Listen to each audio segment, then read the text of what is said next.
Web TV Redentor, transmitindo via internet.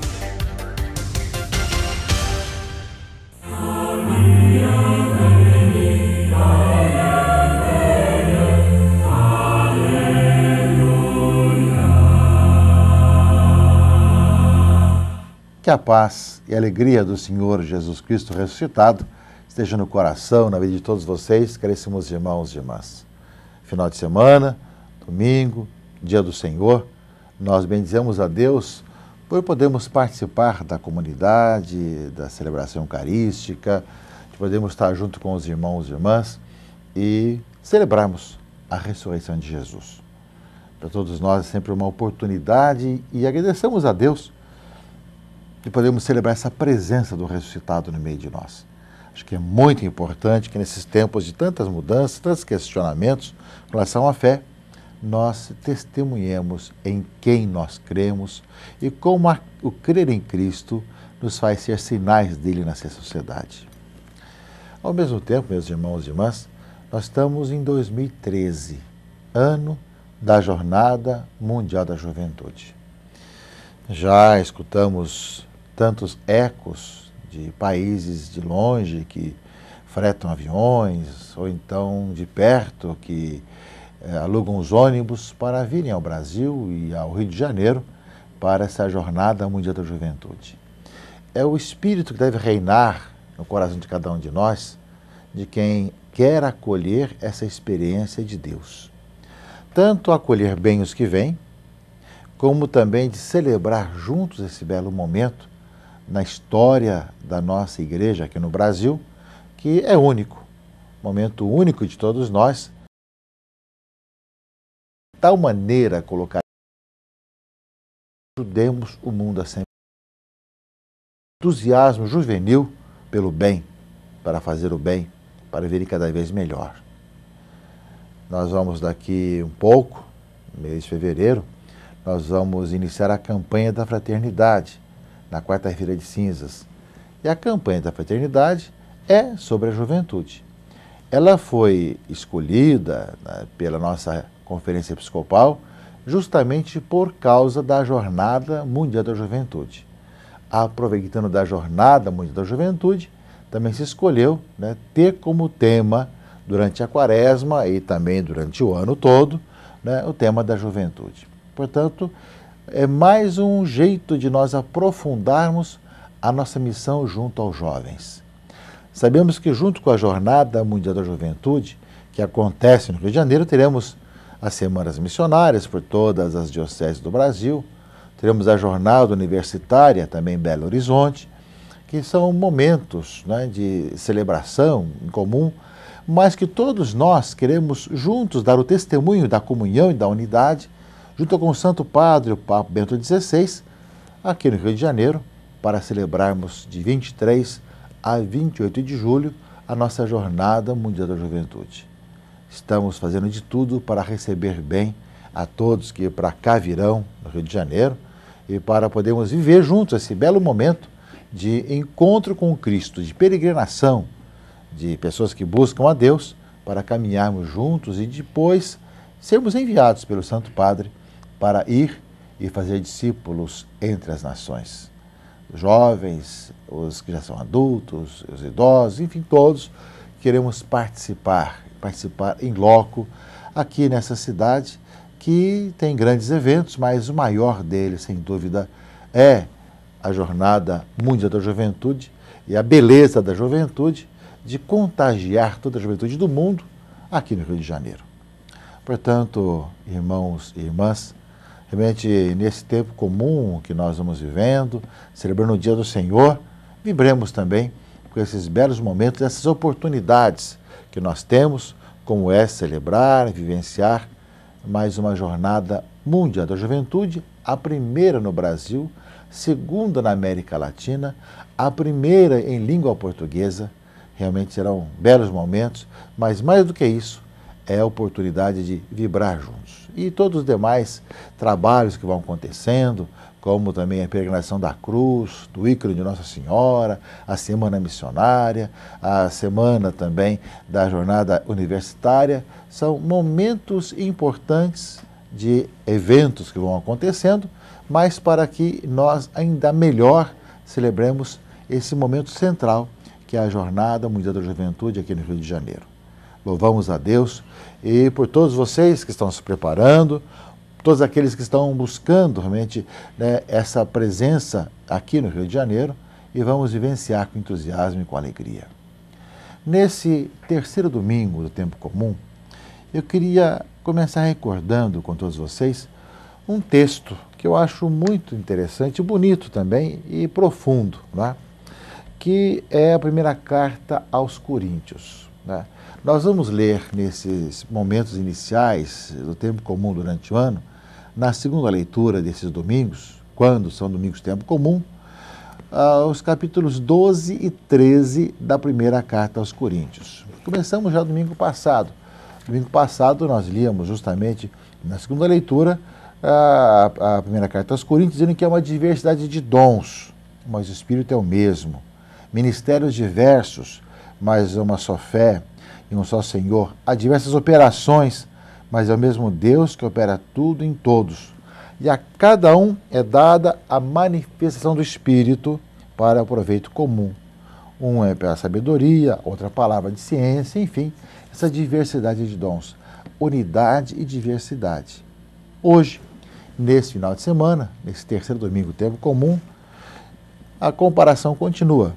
Lembrando agora da comparação do corpo. Como o corpo é um todo e muitos membros, e todos os membros do corpo, embora muitos, formam um só corpo, assim também é o Cristo.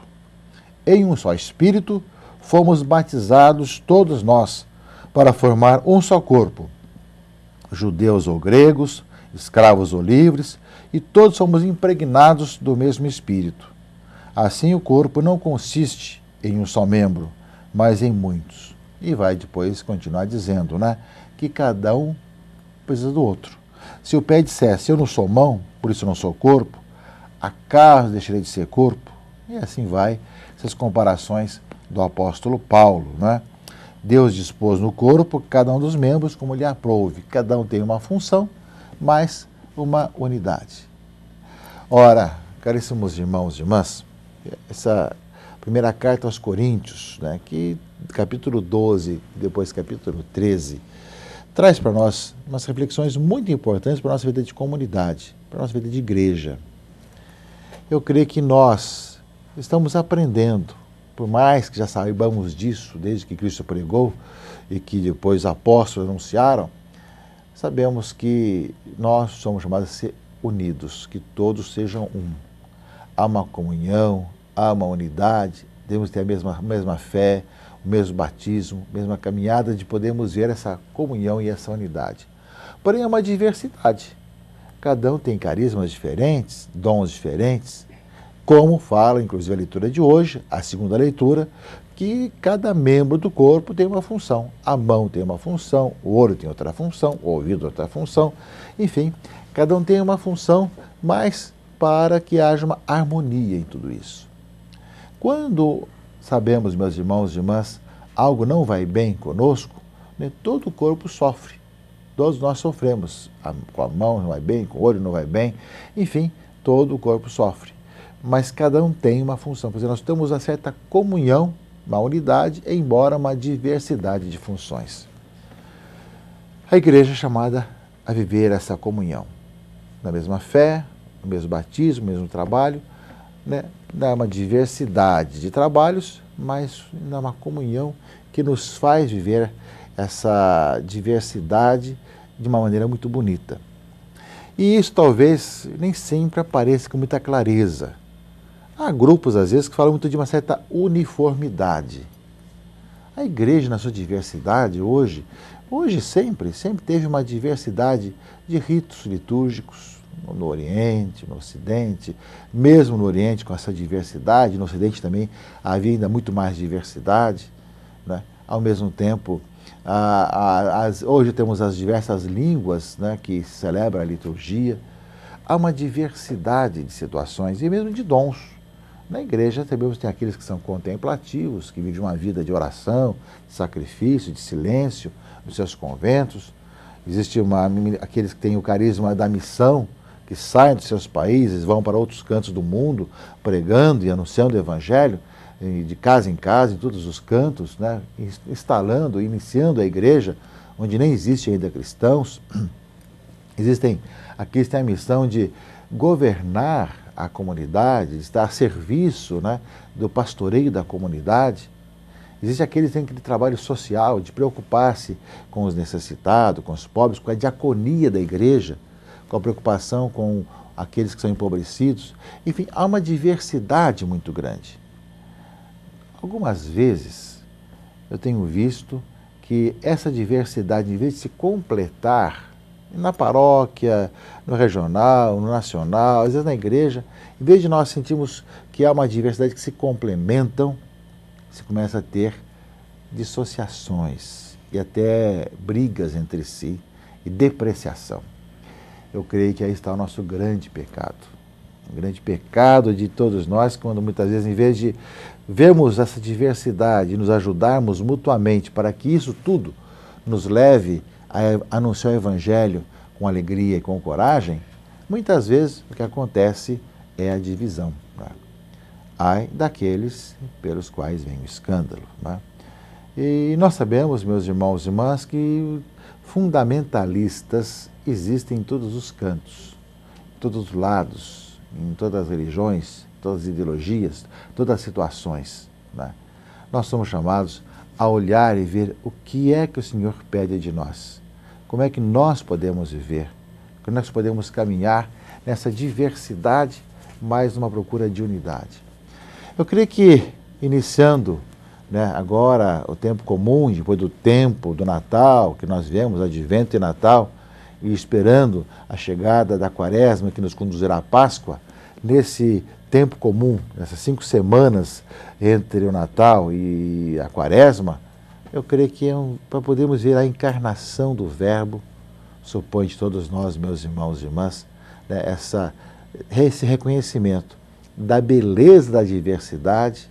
Podemos estar atentos para que essa diversidade seja de acordo com o Evangelho, de acordo com os valores do Evangelho, mas na unidade, na comunhão, no encontro entre nós, na mesma fé. Eis o grande desafio dos tempos atuais, para dentro da igreja também. Não só para fora, mas aqui dentro das nossas comunidades. Como viver e como colocar isso em prática, sabendo ver esses grandes sinais de Deus, que a igreja, na sua tradição, né, com T maiúsculo, tem vivido, né, essa diversidade de carismas, de dons, aprovado tantas situações, mas ao mesmo tempo insistindo nessa mesma fé, no mesmo batismo e nessa comunhão efetiva e afetiva. Podemos ser diferentes, às vezes até celebrar diferentes, mas amar-nos uns aos outros. Assim o Senhor nos ensinou. Creio que a palavra desses dias da primeira carta aos Coríntios reflete um pouco o coração do apóstolo, que vê essa necessidade logo no amanhecer da igreja, no alvorecer da igreja, primeiros séculos, e que até hoje ecoa como uma voz que grita aos nossos corações e às nossas vidas. A comunhão, a unidade na diversidade. Sabemos que são necessários os diversos membros do corpo, mas o corpo é um só. Nós somos a igreja, o corpo místico de Cristo. Meus irmãos e irmãs, nós temos ainda o Evangelho, né, que Jesus começa a sua vida pública anunciando, né, que ele veio para anunciar a boa nova aos pobres, aos necessitados, refletindo aquilo que Isaías dizia. E a palavra de Neemias, leitura primeira de hoje, que fala da alegria da palavra proclamada e fazer festa porque escutaram a palavra. Mas você vai escutar isso na missa, que você vai participar com entusiasmo, com alegria, e abra o seu coração, o seu ouvido para acolher, né, aquilo que o Senhor lhe disser, querer dizer à sua vida, à sua comunidade e à sua família. Esse domingo seja para você um dia de festa, por escutar a palavra de Deus. Seja também o teu coração abrasado para poder escutar de Jesus a boa notícia, que ele veio para salvar a todos e trazer a boa notícia para os mais necessitados. que você faça festa, para você viver essa comunhão e essa unidade no meio da diversidade. Mesmo que ao seu redor aconteça o contrário, e nem sempre as pessoas sejam pessoas que se amem umas às outras, que você assim o faça, e assim o viva, e as coisas se transformam e se mudem cada vez mais. Bom domingo a todos, uma boa semana. Abençoe-vos o Deus Todo-Poderoso, Pai e Filho e Espírito Santo. Amém.